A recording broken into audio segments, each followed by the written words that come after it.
With a small hand-picked group in tow, including the youngest and oldest passengers ever, the world's richest man flew to space and back this morning. Blue controlled Bezos, best day ever. For those living under a rock, that would be Jeff Bezos, the founder of Amazon. His flight, which lasted just about 10 minutes, comes a little over a week after Richard Branson became the first billionaire to leave the planet, and more than 60 years after that Russian cosmonaut, Yuri Gagarin, became the first person to ever leave Earth's atmosphere in the original race to space. The current race also includes billionaire Elon Musk, whose company sends astronauts into space, although he hasn't personally made the trip. But while many celebrate what Bezos, Branson, and Musk have done, others look earthward at climate change, a global pandemic, wealth inequality worsening by the day, and are wondering whether this is the best way for these guys to spend their fortunes, an issue Bezos was asked about shortly before he blasted off. You know, we have lots of problems in the here and now on Earth, and we need to work on those. And we always need to look to the future. We've always done that as a species, as a civilization. We have to do both.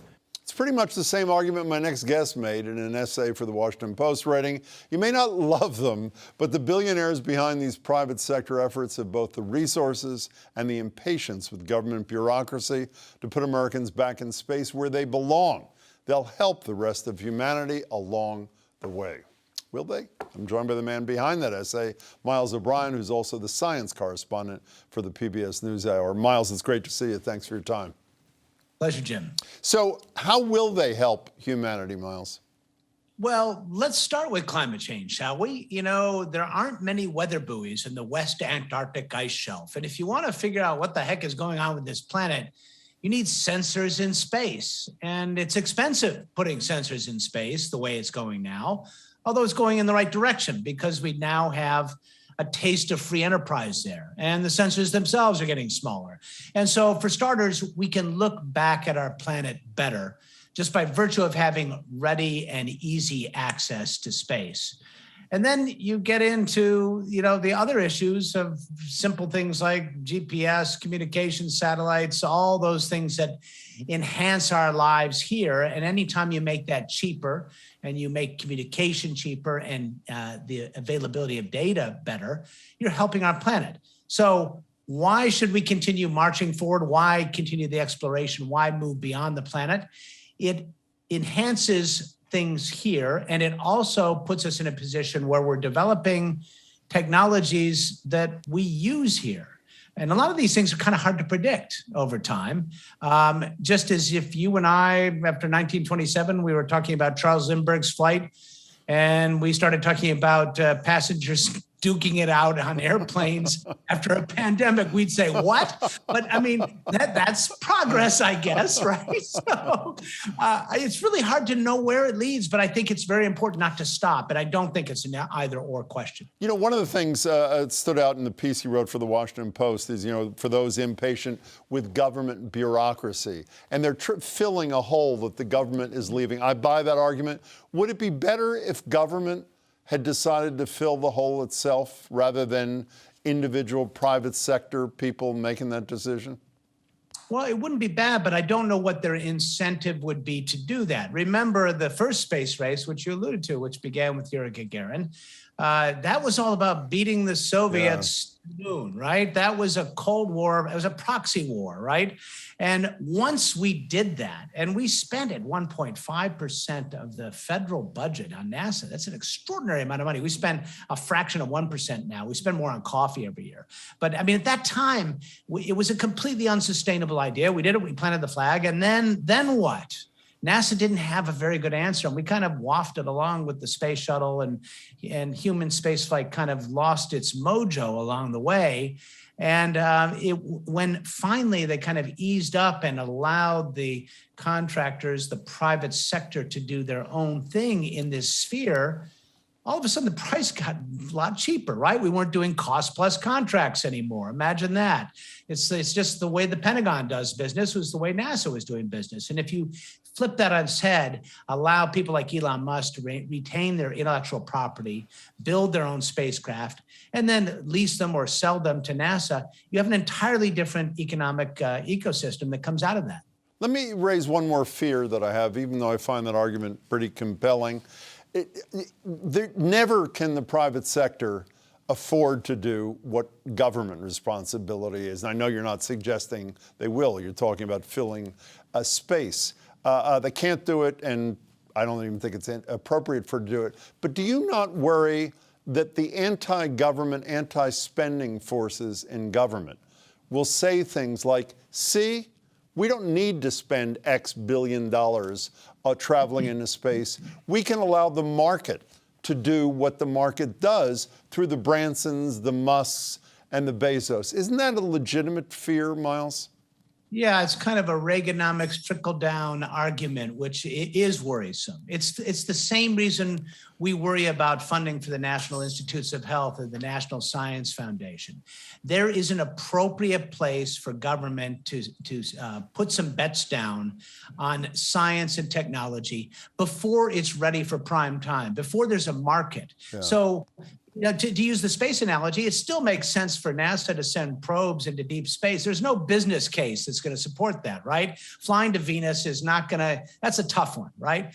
But to the extent that you can make a business out of it, if the government can pull back, that's supposed to be the way the system works. We're supposed to hand these technologies off when they're ready for the market, and we might finally be there. Were you able to stop back from your professional role today and a week or so ago to marvel at this whole thing? I mean, it's almost like I'm watching it, forgetting how dangerous and challenging these things are this morning. Are you able to do that? Or are you too deeply into it? No, I'm petrified. The whole thing, I've lived through some accidents and near accidents in space. And unfortunately, it's the burden of knowing a little too much about how the plumbing works and doesn't work sometimes in rockets. So my fingers were crossed and I was hoping for the best. They have a lot of safety systems in this particular rocket. It's got a crew escape system, which the shuttle never had. But having said that, I hold my breath a little bit. But that's part of the thrill and joy of it, right? There's a certain amount of risk here, and that's part of the adventure and the joy of seeing it succeed. Speaking of the adventure, I was unaware, maybe I knew it and had forgotten until I read your piece, that you were almost there, 17 or 18 years ago, a journalist in space via CNN, and probably would have been, speaking of accidents, had the horrible shuttle Columbia thing happened and not happened in 2003.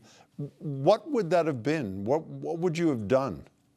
Well, it's what we did Columbia put an end to those dreams, and I'd worked for many years to it. But the idea was I was going to have a seat on the space shuttle and fly to the International Space Station for 10 days and report. And the idea was to report on the entire process, from the selection of the crew all the way through the flight to touchdown. And it was really, I worked hard at it. I thought, I went to Houston in the final stages of the negotiation, and they said, you have to be prepared to spend as much as 2 years training, because that's the way it goes with the shuttle. Sometimes they get delayed, et cetera. And I went back to Atlanta, where I was working for CNN at the time, and told them, I assumed the deal was dead. They weren't going to cut me loose for 2 years to do this. That people would be bored with the story after that time, right? And they said, do it. Wow. And so we were ready to announce it, and it would have been, think about it, Jim. How many datelines, how many locations are reporters unable to actually be there and embed in? This is the one place that we talk about a lot, but we don't get to see it and feel it.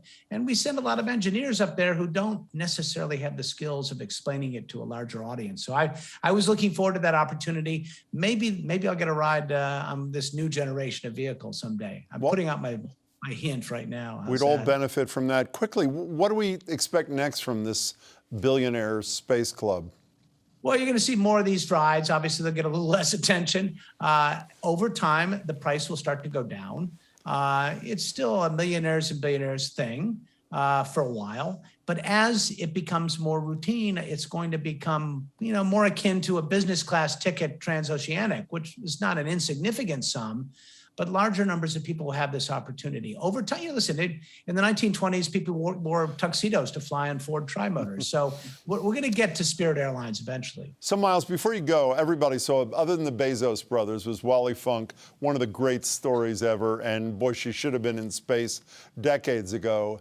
And this Dutch teen who only got to go because a guy or woman, I don't know, a person who bid $28 million to be on that flight, we don't know who that person is, couldn't go because of a scheduling conflict. So what I want you to leave us with, are you buying this weak scheduling conflict argument from this guy?